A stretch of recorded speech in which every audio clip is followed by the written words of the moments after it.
வணக்கம். சேப்பாக்கம் திருவல்லிக்கேணி சட்டமன்ற தொகுதியில் உள்ள வாக்காளர்கள், குறிப்பாக college students, first time voters, பெண்கள் உள்ளிட்ட அனைவருக்கும் வணக்கம். என்ன நம்ம தொகுதியில் இருக்கக்கூடிய சில பேருக்கு தெரிஞ்சிருக்கலாம், சில பேருக்கு தெரியாம கூட இருக்கலாம். தெரியாத ஒரு சில பேருக்கு என்னை பற்றி ஒரு சின்ன அறிமுகம் கொடுத்துட்டு அப்புறமா நம்ம என்ன பேச போகிறோமோ அதை பற்றி பார்க்கலாம். என் பேர் வீர திருநாவுக்கரசு. சொந்த மாவட்டம் அரியலூர் மாவட்டம். அரியலூரில் தான் பிஎஸ்சி வரைக்கும் படித்தேன். ஸ்கூலிங், காலேஜ் பிஎஸ்சி வந்துட்டு அரியலூரில் தான் படித்தேன். அப்புறம் 2003 I wanted to become a civil servant. அதனால் சென்னைக்கு வந்தேன். சென்னைக்கு வந்துட்டு இங்கே படிக்க ஆரம்பித்தோம். Higher studies MA public administration படிக்க ஆரம்பித்தேன். எம்ஏ எம்ஃபில் பிஹெச்டி வரைக்கும் படித்து முடிச்சிருக்கிறோம். அதுக்கப்புறம் சவிதா லா காலேஜ் உள்ளிட்ட சென்னையில் இருக்கக்கூடிய பல்வேறு சட்ட கல்லூரிகளில் ஒரு 11 வருஷம் டீச்சராக நான் வந்துட்டு ஒர்க் பண்ணியிருக்கிறேன்.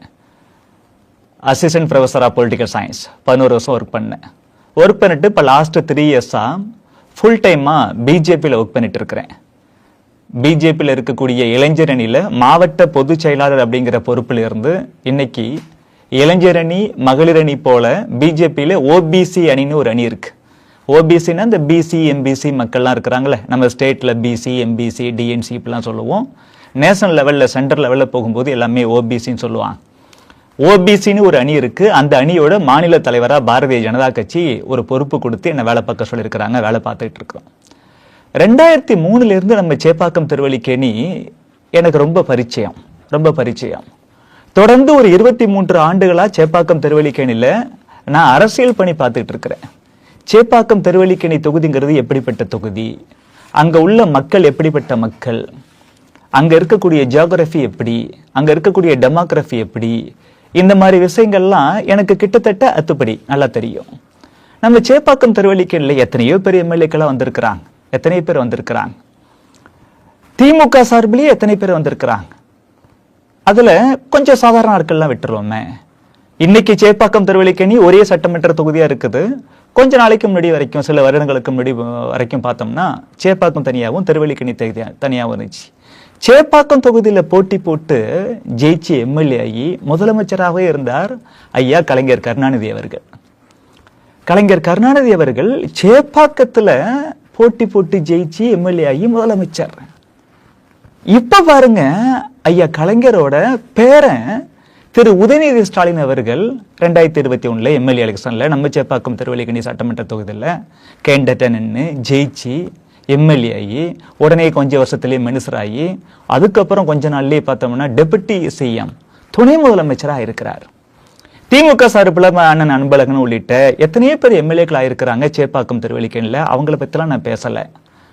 இன்னைக்கு துணை முதலமைச்சராக இருக்கக்கூடிய அண்ணன் உதயநிதி ஸ்டாலின் அவர்களாக இருக்கட்டும், அன்னைக்கு முதலமைச்சராக இருந்த ஐயா டாக்டர் கலைஞர் அவர்களா இருக்கட்டும், இவங்கெல்லாம் நம்ம சேப்பாக்கம் திருவல்லிக்கேணியோட மக்கள் பிரதிநிதியே இருந்திருக்கிறாங்கல்ல. என்ன செஞ்சிருக்கணும்? நம்ம தொகுதியே தமிழகத்தில் இருக்கக்கூடிய 234 தொகுதியில் நம்பர் 1 தொகுதி சேப்பாக்கம் திருவல்லிக்கேணி சொல்லி மாத்தி காமிச்சிருக்கணுமா இல்லையா? அப்படியே இருக்கு நம்ம தொகுதி. நம்ம தொகுதி எடுத்துக்குங்களேன். மாட்டாங்குப்பம் எப்படி இருக்கு, நடுக்குப்பம் எப்படி இருக்கு, அயோத்தி குப்பம் எப்படி இருக்கு, சிந்தாரிப்பேட்டை எப்படி இருக்கு, கோமலீஸ்வரன்பேட்டை எப்படி இருக்கு, ராயப்பேட்டையில் சில பகுதி எப்படி இருக்கு, லாக் நகர் எப்படி இருக்கு, லாய்ட்ஸ் காலனி எப்படி இருக்கு, பீட்டர்ஸ் ரோடு எப்படி இருக்கு, களிமண்புரம் எப்படி இருக்கு, வேரான்புரம் எப்படி இருக்கு, பார்டர் தோட்டம் எப்படி இருக்கு, ஆதம் மார்க்கெட் எப்படி இருக்கு, ஜாம்பஜார் எப்படி இருக்கு, சிந்தாரிப்பேட்டையில் மீன் மார்க்கெட் எப்படி இருக்கு, சிந்தாரிப்பேட்டையில் இருக்கக்கூடிய சில குடிசை பகுதிகள்லாம் எப்படி இருக்காங்க. எத்தனை வருஷமா அவங்களோட அந்த வாழக்கூடிய இடங்கிறதுக்குள்ள அந்த வாழ்விடம் மோசமாகவே இருக்கிறது. நம்ம சேப்பாக்கம் திருவல்லிக்கேணி சிங்கப்பூர் அளவுக்கு வளர வேண்டாங்க, குறைந்தபட்சம் சுத்தமாக இருக்கலாமா இல்லையா? இன்னைக்கு நம்ம சேப்பாக்கம் திருவல்லிக்கேணியில் மூக்க பிடிக்காம பல இடத்துக்கு போக முடியுதா? இன்னும் இந்த சாக்கடை ஆறு மாதிரி ஒன்று ஓடுது, அது ஆறுன்னு சொல்ல முடியல. அந்த கரையோரத்தில் நூற்றுக்கணக்கான ஆயிரக்கணக்கான குடும்பங்கள் இருக்கிறாங்களே, சுகாதாரம் இருக்குதா? நிறைய இடத்துல அப்படி ஓப்பன்லயே நிறைய பேர் போறவங்க வரவங்க எல்லாம் யூரின் பாஸ் பண்ணி அதுக்கு பக்கத்திலேயே மக்கள் குடியிருக்க வேண்டிய சூழ்நிலை இருக்குதா இல்லையா? சுத்தம் கொஞ்சம் கூட இல்லை. இது ஒரு தெய்வீக பூமி, ஆன்மீக பூமி.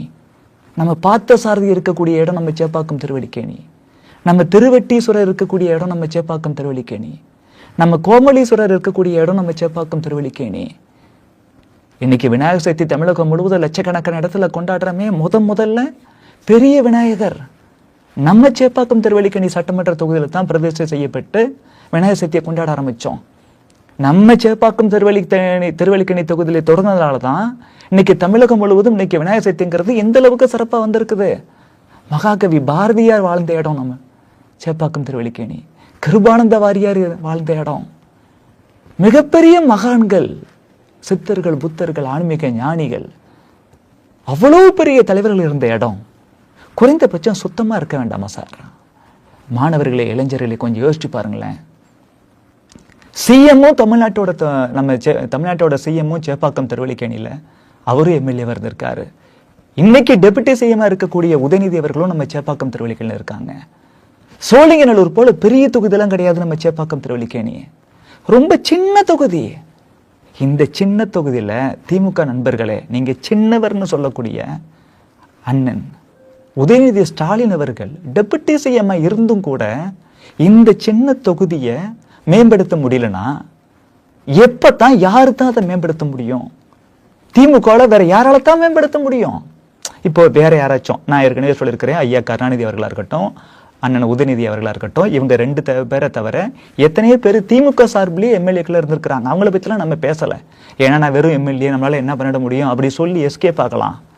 சிஎம், டெபுட்டி சிஎம், தாத்தா சிஎம் இருந்திருக்காரு, நம்ம தொகுதியிலிருந்து தேர்ந்தெடுக்கப்பட்டவர். பேரணிக்கு துணை முதலமைச்சரா இருக்கிறாரு, நம்ம தொகுதியிலிருந்து தேர்ந்தெடுக்கப்பட்டிருக்கிறார். நீங்க துணை முதலமைச்சர் ஆகிறீங்க, நீங்க முதலமைச்சர் ஆகிறீங்க.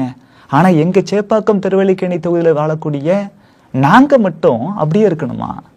கேட்கறது என்ன? ஒரு சுத்தமா இருக்கட்டும். முதல்ல நீங்க சுத்தமா இல்லாதல எவ்வளவு பிரச்சனை நடக்குது. எக்கச்சக்கமா கொசு. ஈவினிங் 6 மணி 7 மணி ஆச்சுன்னா தெருவில் நின்று 4 நண்பர்கள் தெரிஞ்சவங்க கொஞ்ச நேரம் 10 நிமிஷம் பேசிட்டு போக முடியும்னு பேச முடியுதா? எவ்வளவு கொசு. இதுக்கு அடிப்படை காரணம் குப்பையா கிடக்கிறது தானே. அண்ணன் சைதி துரைசாமி அவர்கள் வந்துட்டு சென்னையில் மேயரா இருக்கும்போது அவர் டெய்லியும் எல்லா ஏரியாவும் அவரே போய் பார்ப்பார். சுத்தமா இல்லைன்னா தூய்மை பணியாளர்கிட்ட சொல்லி இதை கிளீன் பண்ணுங்கன்னு சொல்லுவாரு. அவர் ஒட்டுமொத்த சென்னையவே ஓரளவுக்கு நல்லா பார்த்துக்கிட்டாரு. சேப்பாக்கம் திருவல்லிக்கேணிங்கிறது சென்னையில ஒரு சின்ன பகுதி, சின்னோண்டு தொகுதி. இதை சுத்தப்படுத்த முடியாத துணை முதலமைச்சர் அவர்களால? ஒட்டுமொத்தமா நீங்க கூவத்தை சுத்தப்படுத்தன்னு சொன்னீங்க, நான் அதை பத்தி பெருசா பேசல. சென்னையை சிங்கார சென்னையா மாத்துவேன்னு சொன்னீங்க திமுக காரங்க. ஸ்டாலினும் சொன்னாரு, ஐயா கருணாநிதி அவர்கள் சொன்னாரு, அண்ணன் உதயநிதியும் சொல்லியிருக்காரு. ஒட்டுமொத்தமா நீங்க சென்னையை மாத்த வேண்டாம், ஒட்டுமொத்தமா நீங்க தமிழகத்தை மாத்த வேண்டாம். சேப்பாக்கம் திருவல்லிக்கேணி ஒரு சின்ன தொகுதி இல்லையா, அதை தூய்மைப்படுத்த வேண்டாமா? ஒரு புறம் பார்த்தா எங்க பார்த்தாலும் அங்கங்க போறவங்க வரவங்கெல்லாம் யூரின் பாஸ் பண்ணி அவ்வளவு கப்படிக்குது, துர்நாற்றம் வீசுது, பெண்களோட உடல்நலம் பாதிக்கப்படுது, குழந்தைகளோட ஆரோக்கியம் பாதிக்கப்படுது. இன்னொரு சைடு பார்த்தோம்னா நாங்க ஆட்சிக்கு வந்தோம்னா டாஸ்மாக மூடுவோம், எங்க கட்சிக்காரங்க நடத்தக்கூடிய சாராய உற்பத்தி ஆலையை வந்துட்டு மூடுவோம் அப்படிலாம் திமுக சொன்னீங்க. உங்க கட்சிக்காரங்க நடத்தக்கூடிய இந்த சாராய உற்பத்தி ஆலையெல்லாம் நீங்க மூடல, ஒட்டுமொத்தமா டாஸ்மாக மூடல. ஆனா சேப்பாக்கம் திருவல்லிக்கேணில இருக்கக்கூடிய மக்கள் வேண்டான்னு சொல்லக்கூடிய சில டாஸ்மாக் இருக்குல்ல, அதையாவது மூடலாம்ல. மூடவே இல்லை. துணை முதலமைச்சர் உதயநிதி ஸ்டாலின் அவர்கள் என்ன சொல்லியிருக்கணும்? ஒட்டுமொத்தமா தமிழகத்துல மூடுறாங்களோ மூடலையோ அது எங்க அப்பா பார்த்துக்கிட்டோம். நான் சேப்பாக்கம் திருவல்லிக்கேணிலிருந்து எம்எல்ஏ ஆனதால தான், சேப்பாக்கம் திருவல்லிக்கேணி மக்கள் எனக்கு ஓட்டு போட்டு எம்எல்ஏ ஆக்குனதால தான் நான் அமைச்சரானே, துணை முதலமைச்சரானே. நாளைக்கு முதலமைச்சர்னு கனவு கண்டுகிட்டு இருக்கிறேன். ஏன் தொகுதிய மற்ற 233 தொகுதியை விட சிறந்த தொகுதியை ஒரு மாடல் கான்ஸ்டிடியூன்சியா மாத்தி காமிக்கிறேன்னு சொல்லி குறைந்தபட்சம் ஏன் சேப்பாக்கம் திருவல்லிக்கேணி சட்டமன்ற தொகுதியில் இருக்கக்கூடிய டாஸ்மாக் கடைகளோட எண்ணிக்கையை குறைப்புன்னு சொல்லி குறைச்சிருக்கலாம்ல. நான் வர்றதுக்கு முன்னாடி இத்தனை டாஸ்மாக் இருந்துச்சுங்க, இன்னைக்கு அதை பாதியா குறைச்சிருக்கேன் அப்படி சொல்ல முடியுமா உதயநிதி ஸ்டாலின் அவர்களால? முடியல. இந்த டாஸ்மாக் இருக்கிற இடம்லாம் எல்லாம் பார்த்தோம்னா எப்படி அங்கங்க யூரின் பாஸ் பண்ணி மோசமாக்கி வச்சிருக்கிறாங்களோ அதை விட மோசமா இந்த சாராய கடை நாத்தம். ஏன்னா அது வெறும் சாராய நாத்தம் இல்லை, சாராயம் குடிச்சிட்டு போறவன் வரவன் எல்லாம் பக்கத்திலேயே அசிங்கம் பண்ணி வச்சுட்டு போயிடுறான். பெண்கள் இந்த சைடு பாதுகாப்பாக போக முடியுதா? குழந்தைகள் இந்த சைடு போக முடியுமா? ஆஃபீஸ் கிளம்பி போகிறவங்க சந்தோஷமாக போக முடியுமா? அதை கிராஸ் பண்ணி போகும்போது சை அப்படின்ட்டு மூக்க முடிட்டில் போக வேண்டியதாக இருக்குது. சுத்தம் இல்லை, சுகாதாரம் இல்லை, எங்கே பார்த்தாலும் கொசு. ட்ரைனேஜ் நல்லா இருக்குதா? முறையான இந்த சாக்கடை கழிவு நீர் வந்துட்டு கரெக்டாக செஞ்சு வச்சுருக்கீங்களா? பார்டர் தோட்டம் உள்ள பகுதிகளில் நேரடியாக மக்களை போய் பார்க்கும்போது என்ன சொல்கிறாங்க? இந்த சாக்கடை தொந்தரவு இதுக்கு ஒரு தீர்வே கிடையாதா? எவ்வளவு ஏங்குறாங்க மக்கள். அந்த சாக்கடைக்கு மேலேயே குழந்தைகள், பெண்கள் அங்கேயே வாழ்ந்து வாழ்ந்து. அண்ணன் உதயநிதி ஸ்டாலின் அவர்களே, ஒரே ஒரு நாள் பார்டர் தோட்டம் உள்ளிட்ட சில ஏரியாவில் போய் வாழ்ந்து பாருங்க. அந்த சாக்கடையில் உங்களால் இருக்க முடியுமா? சாப்பாடு சாப்பிட முடியுமா? நீங்கள் நல்லா இருக்கீங்க, நீங்கள் துணை முதலமைச்சர், உங்கள் அப்பா முதலமைச்சர், உங்கள் தாத்தா முதலமைச்சர், உங்கள் பையன் என்ன சமைச்சாரு, இன்னைக்கு வந்துட்டு எக்கச்சக்கமாக ஒரு படம் எடுக்க கோடிக்கணக்கில் செலவு பண்ணி படம்லாம் எடுக்க ஆரம்பிக்க. நீங்கள் நல்லா இருங்க, வேண்டான்னு சொல்லலை. ஆனால் எங்கள் சேப்பாக்கம் திருவல்லிக்கேணி சட்டமன்ற தொகுதியில் வாழக்கூடிய ஏழை எளிய மக்களுக்கு அடிப்படை சுகாதாரத்தை நீங்கள் வந்துட்டு செஞ்சு கொடுக்க வேண்டாமா? குப்பை இல்லாமல் பார்த்துக்க முடியாதா? முறையான கழிப்பிட வசதிகள் செஞ்சு கொடுத்து கண்ட இடத்துல யூரின் போகிறத தடுக்க முடியாதா? டாஸ்மாக் சாராயம் தேவையில்லாமல் எங்கள் மக்களை ரொம்ப நாசப்படுத்துது. அந்த டாஸ்மாக் அந்த சாராய கடைகளோட எண்ணிக்கையை இங்கே குறைக்கக்கூடாதா? கஞ்சா, இன்னைக்கு ஒரு நண்பர் சுப்பிரமணியம் சொல்லி ஒரு நண்பர் அவர்கிட்ட பேசிக்கிட்டு இருந்தேன். அண்ணே, நம்ம சேப்பாக்கம் திருவல்லிக்கேணி இந்த கஞ்சா வைக்கிறதுக்கான ஒரு ஹப்பா மாறி போச்சுன்னே அப்படிங்கிறார். எவ்வளவு கஷ்டமா இருக்கு. பத்திரிகையில நியூஸ்ல பார்க்குறோம்ல, சேப்பாக்கம் திருவல்லிக்கேணி தொகுதியில் கஞ்சா வெட்டுறாங்க, இதனால எவ்வளவு பேர் பாதிக்கப்பட்டாங்க. அத்தி பூத்தால் மாதிரி எப்பயாச்சும் ஒரு முறை 2 முறை ஒருத்தர் 2 பேரை அரெஸ்ட் பண்றீங்க. ஆனா எத்தனை பேர் யதார்த்தமா சாதாரணமா இட்லி தோசை வைக்கிற மாதிரி கஞ்சா வித்துட்டு இருக்கிறான் சேப்பாக்கம் திருவல்லிக்கேணியில். இதை கட்டுப்படுத்த முடியாதா? அப்புறம் என்ன துணை முதலமைச்சர் நீங்க? இந்த கஞ்சாவில் ஸ்கூலுக்கு போகக்கூடிய மாணவர்கள், மாணவிகள், காலேஜுக்கு போகக்கூடிய மாணவ மாணவிகள், பெண்கள் உள்பட நிறைய பேர் கஞ்சா உள்ளிட்ட போதைக்கு அடிமையாகி வாழ்க்கையே சீரழிஞ்சு போகுதே. தமிழகம் முழுவதும் நீங்க கஞ்சாவை கட்டுப்படுத்த வாட்டி அடுத்தது அந்த மக்கள் பார்ப்பாங்க, எல்லாருமே ஒரு முடிவு கட்டுவாங்க, அவங்க பேசி தீர்த்துக்கிட்டோம், ஒரு நடவடிக்கை எடுக்கட்டும். நீங்க துணை முதலமைச்சர் இல்ல, சேப்பாக்கம் திருவல்லிக்கேணியில் கஞ்சா இல்லைன்னு சொல்லி உங்களால சொல்ல முடியுமா? இருந்த கஞ்சாவெல்லாம் ஒழிச்சிட்டேன், நடவடிக்கை எடுத்தேன், ஒழிக்க முடிஞ்சதுன்னு சொல்ல முடியுமா? அதையும் செய்யலையே. சுத்தமா வச்சுக்கல, டாஸ்மாக் எண்ணிக்கை குறைக்கல, கழிவு நீர் வந்துட்டு முறையா வசதி செய்து தரப்படலை, கஞ்சா ஒழிக்கல, கொலை. தமிழகம் முழுவதும் உங்க ஆட்சியில, திமுக ஆட்சியில அவ்வளவு கொலை நடந்திருக்குது.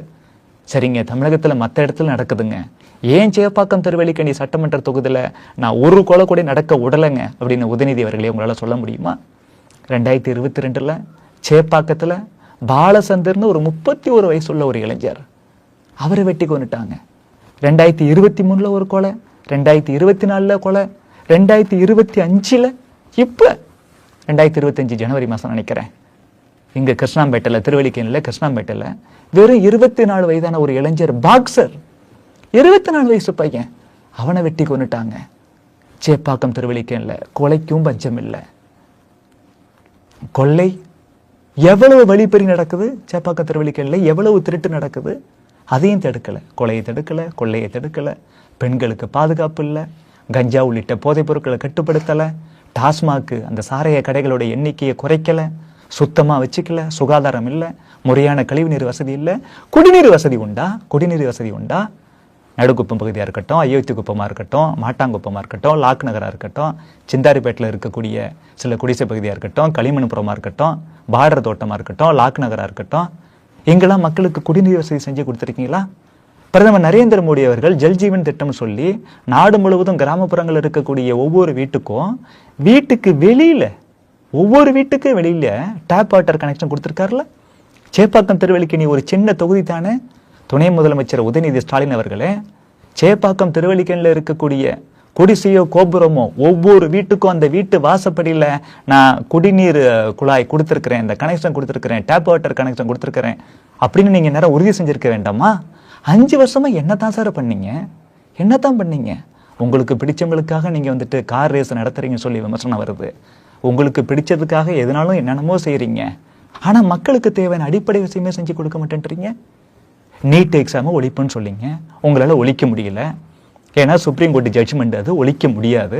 குறைந்தபட்சம் நீங்கள் என்ன செஞ்சுருக்கலாம்? ஏன் சேப்பாக்கம் திருவல்லிக்கேணி சட்டமன்ற தொகுதியில் உள்ள மக்கள் நான் சொன்ன வார்த்தையை நம்பி எனக்கு ஓட்டு போட்டாங்க, ஆனால் என்னால் இப்போதைக்கு நீட்டை ஒழிக்க முடியாது. ஏன்னா இது மத்திய அரசாங்கம் கொண்டு வந்தது இல்லை, சுப்ரீம் கோர்ட் உத்தரவுப்படி மத்திய அரசாங்கம் கொண்டு வந்தது. அதனால மத்திய அரசாங்கம் ஒன்றும் முடிவு பண்ண முடியாது. சுப்ரீம் கோர்ட்டு தான் முடிவு பண்ணணும், தீர்ப்பை மாற்ற முடியாது. என்ன செய்யலாம்? சேப்பாக்கம் திருவல்லிக்கேணியில் இன்னும் ஏழை எளிய பிள்ளைகள் நிறையா இருக்கிறாங்களே, அவங்க கோச்சிங் போகிறதுக்காக நான் சேப்பாக்கம் திருவல்லிக்கேணியில் ஒரு நீட்டு கோச்சிங் சென்டர் ஆரம்பிப்பேன் அப்படின்னு சொல்லி உங்களால் ஆரம்பிக்க முடியாத அண்ணன் உதயநிதி அவர்களே? உங்ககிட்ட இல்லாத பணமா? உங்கள் தாத்தா ஆயிரக்கணக்கான கோடி ரூபா கொள்ளடிச்சு வச்சிருக்கிறார். உங்கள் அப்பா ஸ்டாலின் அவர்கள் ஆயிரக்கணக்கான கோடி ரூபா கொள்ளடிச்சு வச்சிருக்கார். நீங்கள் ஒரே வருஷத்தில் 30,000 கோடி ரூபா கொள்ளடிச்சதா உங்கள் அமைச்சர் பிடிஆர் சொன்னதா ஒரு ஆடியோ வந்துச்சு. நீங்கள் 30,000 கோடி, அப்புறம் உங்கள் அப்பாவோட மருமகன் சபரீசன் அவர் ஒரு 30,000 கோடி, இதெல்லாம் ஒரே வருஷத்தில் கொள்ளடிச்சதா உங்கள் அமைச்சர் ஆடியோ வெளியிட்டிருக்காரு. இப்போ உங்கள்கிட்ட இத்தனாயிரம் கோடி ரூபா பணம் இருக்குல்ல, அதை வச்சு ஒரு நீட்டு கோச்சிங் சென்டர் ஆரம்பிக்க கூடாதா? இது வந்துட்டு சேப்பாக்கம் திருவல்லிக்கேணியில் இருக்கக்கூடிய 12வது முடிச்சுட்டு வரக்கூடிய பிள்ளைகளுக்காக மட்டும், ஏழை எளிய பிள்ளைகளுக்காக மட்டும் ஆரம்பிக்க கூடாதா? அரசாங்க வேலை, நாங்கள் ஆட்சிக்கு வந்தோம்னா, திமுக ஆட்சிக்கு வந்துச்சுன்னா, எங்கள் அப்பா முதலமைச்சர் ஆனானா 3.5 லட்சம் வேகன்சி இருக்குது, அதை தாண்டி இன்னும் 2 லட்சம் வேகன்சி நாங்கள் உருவாக்குவோம், 5 வருஷத்தில் 5.5 லட்சம் கவர்மெண்ட் ஜாப்பு கொடுப்போம்னு சொன்னீங்களே, ஒரு 50-60,000 ஜாப்பாவது கொடுத்தீங்களா? கொடுக்கல. சரி, இந்த ஒரு 20,000-30,000 கொடுத்துறீங்கன்னு வச்சுப்போம். அதுலேயாவது நீங்கள் என்ன செய்யலாம்? சேப்பாக்கம் திருவல்லிக்கேணியில் சிலர் மட்டும் தான் வளர்ந்துகிட்டு இருக்கிறாங்க. இன்னும் பலர் விளிம்பு நிலையில் இருக்கக்கூடிய ஏழை எளிய பகுதியில், குடிசை பகுதியில் இருக்கக்கூடிய பல மாணவர்கள் வழி தெரியாமல் அவங்களால கவர்மெண்ட் ஜாப் வாங்க முடியல. நாம் என்ன செய்யலாம்? ஒரு டிஎன்பிஎஸ்சி கோச்சிங் சென்டர் ஆரம்பிக்கலாம், ஒரு ஐஏஎஸ் ஐபிஎஸ் எக்ஸாமுக்கான ஒரு கோச்சிங் சென்டர் ஆரம்பிக்கலாம் சேப்பாக்கம் திருவல்லிக்கேணியில்.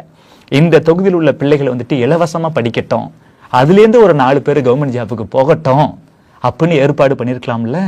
உங்கள்கிட்ட இல்லாத காசா? நீங்கள் இப்படி திரும்பினா ஒரு விஷயத்தை செஞ்சு கொடுக்க ஆயிரக்கணக்கான பேர் இருக்கிறாங்க, ஏன்னா அதிகாரம் உங்ககிட்ட இருக்கு. செஞ்சு கொடுத்தீங்களா? இல்லையே. பேங்க் எக்ஸாம் இருக்கட்டும், ரயில்வே எக்ஸாம் இருக்கட்டும், இல்லை ஆர்மியாக இருக்கட்டும், ஐஏஎஸ் ஐபிஎஸ் உள்ளிட்ட எக்ஸாம் இருக்கட்டும், டிஎன்பிஎஸ்சி எக்ஸாம் இருக்கட்டும், ஸ்கூல் டீச்சர், காலேஜ் வாத்தியார் அந்த மாதிரி வேலைகளுக்கான எக்ஸாம் இருக்கட்டும், கவர்மெண்ட்லேயே எவ்வளோ இருக்குது. ப்ரைவேட்டில் அந்த மாதிரி இன்னைக்கு சென்னையில் நிறைய எம்என்சிஸ் இருக்குது. பட் அது உள்ளே போகணும்னா ஆப்டிடியூட் டெஸ்ட் உள்ளிட்ட சில பேசிக் நாலேஜ் வேணும், அதெல்லாம் கிளியர் பண்ணுறதுக்கு. இது எல்லாத்துக்கும் சேர்ந்து அதுக்கு தேவையான கோச்சிங் சென்டர் நீங்கள் ஆரம்பிச்சிருக்கலாம்ல. சேப்பாக்கம் திருவல்லிக்கேணியில் அதை செஞ்சீங்களா? அதையும் செய்யலை. சேப்பாக்கம் திருவல்லிக்கேணியில் மாடு பிரச்சனை எவ்வளோ பிரச்சனையாக இருக்குது. மாதத்துக்கு 1-2 நியூஸாவது வந்துகிட்டே இருக்கு இல்லையா? மாடு முட்டி பெண்கள் பாதிக்கப்பட்டார்கள், வயதானவர்கள் பாதிக்கப்பட்டார்கள், குழந்தைகள் வந்துட்டு பாதிக்கப்பட்டார்கள். நிறைய பேருக்கு எலும்பு முறிஞ்சு போதுங்க. அதை சரி பண்ணீங்களா? மாற்று ஏற்பாடு வச்சு பண்ணீங்களா? மாடுகளை வந்துட்டு தெருவில் வந்துட்டு நீங்கள் அலைய விடக்கூடாது, முறைப்படி அதுக்கு வசதி செஞ்சு கொடுக்குறேன் அப்படி வச்சு செஞ்சீங்களா? இந்த அயோத்தி குப்பம் உள்ளிட்ட பகுதியில் பார்த்தோம்னா ஏற்கனவே அங்கே சமுதாய நல கூட இருந்துச்சு, அதை இடிச்சு விட்டு கட்டித்தரேன்னு சொல்லிட்டு கட்டி கொடுக்கல.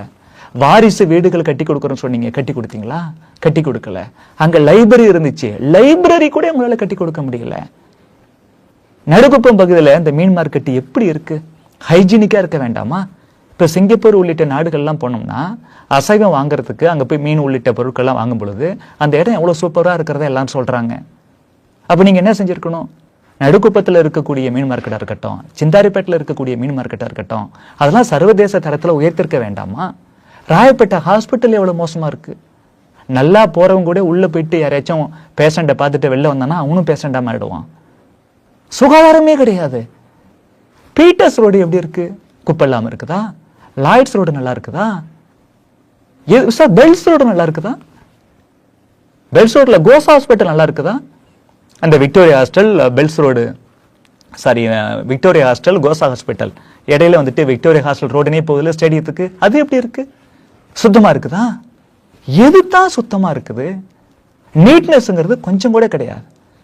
காசிக்கு நரேந்திர மோடி அவர்கள் பிரைம் மினிஸ்டர் அப்போ வர்றதுக்கு முன்னாடி காசிக்கு போயிட்டு வந்த எத்தனை பேர் இருக்காங்க? என்னோட நண்பர் சுபாஷ் சந்திரபோஸ் அவர்களோட அருமை தந்தையார் எங்கள் அப்பா ஜெயச்சந்திரன் அவர்களை சொல்லுவார், ஒரு காலகட்டத்தில் அவங்கெல்லாம் காசிக்கு போகும்போது அவ்வளோ மோசமாக இருக்குமா. நரேந்திர மோடி அவர்கள் பிரைம் மினிஸ்டராக வந்த பிறகு காசி அவ்வளோ தூய்மையாக இருக்குது. நடிகர் விஷால் கூட அது குறித்து சூப்பராக சொல்லியிருக்காரு. முன்னாடிலாம் காசி நல்லா இருக்காது, இப்போ எவ்வளோ க்ளீனாக நீட்டாக இருக்குது அப்படின்னு. சேப்பாக்கம் திருவல்லிக்கேணி அப்படி மாற்றி வச்சிருக்க வேண்டாமா சார்? எதுவுமே பண்ணலையா சார்? சேப்பாக்கம் திருவல்லிக்கேணியில் இஸ்லாமிய கிறிஸ்தவ நண்பர்கள் நிறைய பேர் இருக்கிறாங்க. அந்த இஸ்லாமியர்களோட வாழ்வாதாரம் என்ன இருக்கு? அவங்க வாழ்வு மேம்பட என்ன பண்ணிருக்கீங்க? முஸ்லீம்களுக்கு ஒன்றும் செய்யலை, கிறிஸ்டின்ஸுக்கு ஒன்றும் செய்யலை, இந்துக்களுக்கு எதுவுமே செய்யலை. ஒட்டுமொத்தமாக சேப்பாக்கம் திருவல்லிக்கேணியை மேம்படுத்துவதற்கும் சேப்பாக்கம் திருவல்லிக்கேணி மக்கள், குறிப்பாக மாணவர்கள், இளைஞர்கள், பெண்கள், இவங்களோட வாழ்க்கையை மேம்படுத்துறதுக்கும் எதுவுமே செய்யலை. அத்தனை கொடுமைகளும் இன்னும் சேப்பாக்கம் திருவள்ளி நடந்துகிட்டே இருக்கு. அப்புறம் ஏன் சேப்பாக்கம் திருவல்லிக்கேணி வாக்காளர்களை மீண்டும் மீண்டும் அவங்களுக்கு ஏன் ஓட்டு போடணும்? இந்த முறை உதயநிதி அவர்கள் எம்எல்ஏ கேண்டிடேட்டாக நின்னாலும் சரி, இல்லை வேற யாரு திமுக கூட்டணி சார்பில் நின்னாலும் சரி, ஒரு ஓட்டு கூட போடக்கூடாது. அவங்கள டெபாசிட் இழக்க வைக்கணும், படுதோல்வி அடைய செய்யணும். அப்பத்தான் இனிமேல் யாராச்சும் அவங்க கேண்டிடேட் ஆனால் மக்களுக்கு நல்லது செய்யணுங்கிற எண்ணம் வரும். நான் ஒரு பிஜேபிக்காரனா சொல்கிறேன். ஒப்பற்ற உலகத் தலைவர் நரேந்திர மோடி அவர்கள் ஜாதி மத வித்தியாசம் இல்லாமல் எல்லாரையும் நம்ம நாட்டு மக்களை பார்க்கக்கூடிய மகத்தான தலைவர்.